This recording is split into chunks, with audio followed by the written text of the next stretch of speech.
6-7, है ना। जो सेकंड बुक है आपकी मेरी बारी वाला, उसमें 6 और 7 निकाल लीजिए 20 नंबर के पेज में। अब देखिए यहाँ पर ये दिया है ना, पेज नंबर 20 है 20। मेरी बारी, अपनी पसंदीदा कहानी को नाटक के रूप में रूपांतरित करके लिखिए, है ना। अभी हम इसको रूपांतरित करना आपको बताएंगे। रूपांतरण करते समय नाटक में शामिल होने वाले सभी तत्वों को ध्यान में रखिए, जैसे पात्र, संवाद, मंच निर्देश आदि। ये क्वेश्चन हम बाद में करेंगे, अभी हम मेरी बारी 7 कर लेते हैं। देखिए सबसे पहले ये गद्यांश दिया है, उन्हीं में से आपको कुछ क्वेश्चन जो है उसको करना है, कुछ प्रश्न है उसको इसी में से करना है। तो देखिए एक कहानी है इसमें छोटी सी, उसको पढ़ के हम ये प्रश्न करेंगे। एक राजा था, एक दिन उसके राज दरबार में एक दर्जी आया।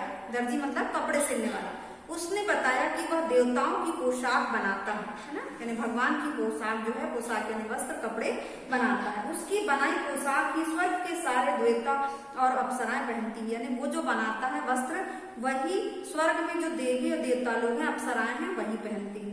राजा ने कहा मेरे लिए भी एक पोशाक बनाओ, है ना, मुंह मांगा इनाम दूंगा मैं तुम्हें, मेरे लिए भी कपड़े बनाओ, मैं तुम्हें जो मांगोगे वही दूंगा। दर्जी ने कहा मुझे 1 महीने का समय चाहिए। कहा कि मुझे 1 महीना का समय चाहिए और काम करने के लिए जगह चाहिए, है ना, मैं जो कपड़े सिलूंगा उसके लिए जगह चाहिए। और हाँ, इस पोशाक की विशेष बात यह है कि ये मूर्खों को दिखाई नहीं देगी, मैंने जो कपड़े मैं बनाऊंगा वो मूर्खों को दिखाई नहीं देगी। राजा ने उसे जगह दी। दर्जी बंद कमरे में खटर पटर करता रहा, यानी बंद कर लिया कमरे को और खटर पटर करता रहा। कई दिन बीत गए। एक दिन राजा ने मंत्री को भेजा कि वह देख आए कि पोशाक कैसी बन रही है, यानी उनका जो मंत्री उसको भेजा। उसके कमरे में घुसते ही दर्जी ने कहा देखो मंत्री जी कितना सुंदर कपड़ा है ना। वो जो दर्जी है ये कपड़े सिलने वाला, उसने कहा कि देखो मंत्री कितना सुंदर कपड़ा है।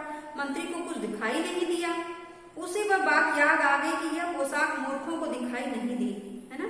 तो मंत्री जी क्या करता, उसने कहा बहुत सुंदर है, क्योंकि मालूम है कि अगर बोल देंगे कि दिखाई नहीं दे रही है तो बोलेंगे मूर्ख है ये, इसलिए उसने झूठ बोल दिया कि बहुत सुंदर है। उसने आकर राजा को भी बताया कि पोशाक बहुत सुंदर बन रही है। अब राजा को भी उन्होंने वैसे झूठ बोल दिया। राजा बहुत खुश हुआ। एक दिन वो पोशाक देखने गया, उसे भी कुछ दिखाई नहीं दिया। उसने सोचा कि मंत्री समझदार है इसलिए वह देख पाया, जबकि मैं मूर्ख हूँ इसलिए मुझे कुछ दिखाई नहीं दे रहा, इस कारण वह भी चुप रहा। पोशाक बनकर तैयार हो गई। राज दरबार में पोशाक लाई गई।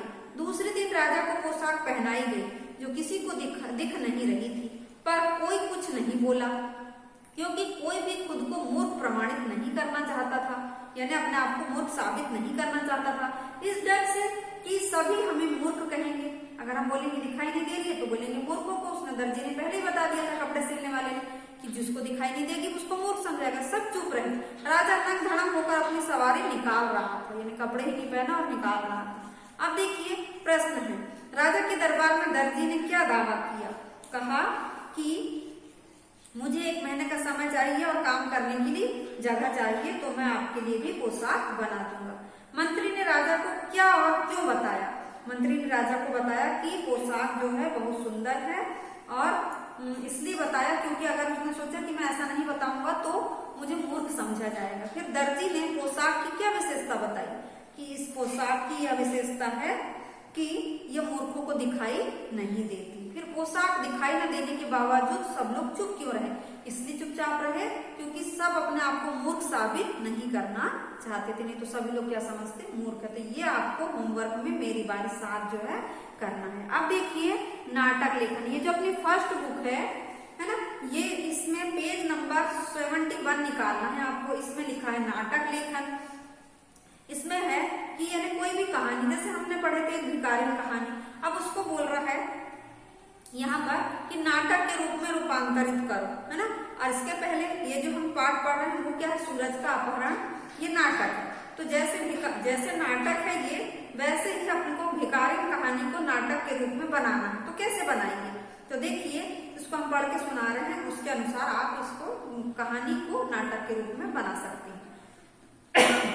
नाटक वह विधा है जिसमें पात्रों के संवादों के माध्यम से किसी कहानी, विचार या घटना को प्रस्तुत किया जाता है। इसके कुछ मुख्य तत्व होते हैं जो इस प्रकार है। सबसे पहले पात्र और चरित्र। नाटक किसके बारे में, भिखारिन कहानी के बारे में, भिखारिन स्त्री के बारे में। प्रत्येक नाटक में 2 या 2 से अधिक पात्र होते हैं ना, जैसे उसमें लड़का भी था सेठ जी थे, उनका मुनीम था और भिखारी थी। पात्र भी नाटक की घटनाओं को संवाद के माध्यम से आगे बढ़ाता है, यानी एक दूसरे से बातचीत करते हैं तभी कहानी क्या होती है, आगे बढ़ती है। ये पात्र कोई व्यक्ति, जानवर, पक्षी या एलियन कोई भी हो सकता है ना।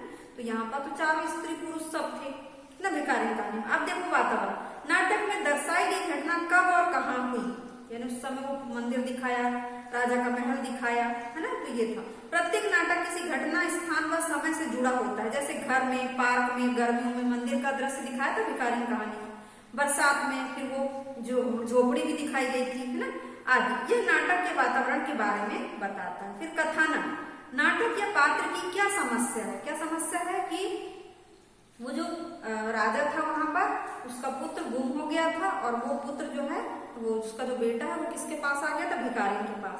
समस्या का समाधान कैसे होता है, प्रत्येक नाटक में एक समस्या, उसका समाधान होता है।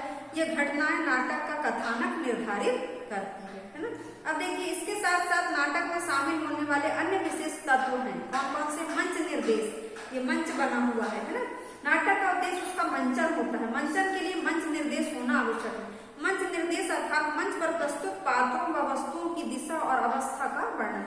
मंच पर पात्र किस तरह खड़ा या बैठा होगा, जैसे हम खड़े हैं ना, मंच है ना, उसके अंग या क्या क्रिया कर रहे होंगे, जैसे हम लोग आपको बुक से इशारे करके बता रहे हैं थोड़ा बहुत ना।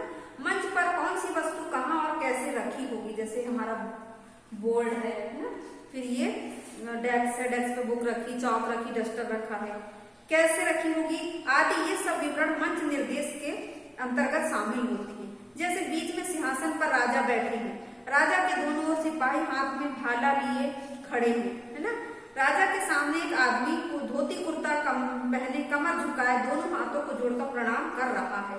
फिर जैसे प्रस्तुत नाटक सूरज का अपहरण का पहला दृश्य राजा के शयन कक्ष का, दूसरा दृश्य मैदान का, तीसरा दृश्य नदी के पास का है। अब देखिए संवाद, नाटक में घटनाओं का विवरण संवाद के रूप में होता है। संवाद इसी प्रकार से लिखे जाते हैं जैसे उन्हें कहा जाता है। जैसे इसमें उदाहरण दिया है, राजा ने प्रहरी को अंदर आने के लिए कहा है ना। राजा ने बोला अंदर आ जाओ प्रहरी, इस प्रकार से है ना। ऐसा राजा का और दो बिंदी लगी रहेगी, जैसे ये लिखा रहा है राजा लिखा है और दो बिंदी रहेगी, इसका मतलब होता है कहा। तो अपन बार बार कहा नहीं बोलेंगे, इसके आगे का सेंटेंस, राजा ने कहा कि अंदर आ जाओ प्रहरी, अंदर आ जाओ प्रहरी, प्रहरी यानी पहरेदार, ठीक है। ये हो गया, ये नाटक का क्या हो गया, संवाद हो गया, नाटक संवाद, ठीक है। अब देखिए आगे, पेज पलट लीजिए। इसमें देखिए नीचे दिया गया नाटक का एक उदाहरण है, अकबर बीरबल का किस्सा। एक इसको हम बता दे रहे, फिर आगे का हम कल बता देंगे।